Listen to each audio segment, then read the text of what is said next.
Hello po, Sir Dong. Ito po yung paraan po natin para makakuha po tayo at makagawa ng Gmail account, DepEd account. Una po ay maglagay po tayo sa ating URL o Uniform Resource Locator ng depedverify.appspot.com. Pag-click nyo po doon or pag-press ng enter, ito po yung lalabas. Then, ang gagawin po natin ay pakiclick po yung continue with verification. Then, paki-fill up po yung mga detalye na nandito po, katulad ng TIN,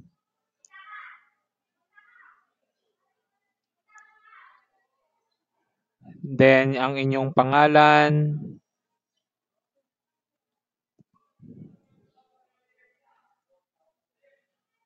kaarawan, lahat po ng mga detalye po na nandito. Tapos, click nyo lang po yung submit. Then, kailangan pong i-confirm kung tama po yung mga ginawa po nating o ibinigay po nating data. Tapos, kung tama naman po, click submit. Then, ang next po natin ay ang pagbigay.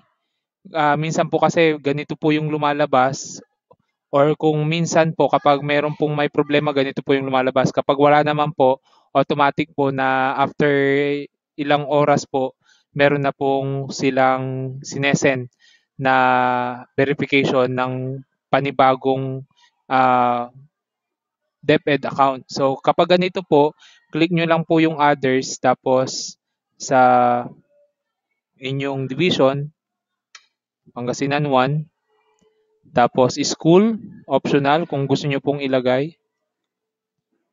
Contact number po na pagte-textan po nila o tatawagan. At yung inyong email address.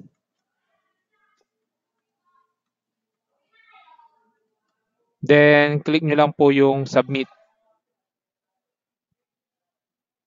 Tapos, yun po, tapos na po. Pwede nyo na po siyang i-close at hintayin na lang po yung tawag o text ng DepEd Central Office po. Yun naman po at maraming salamat.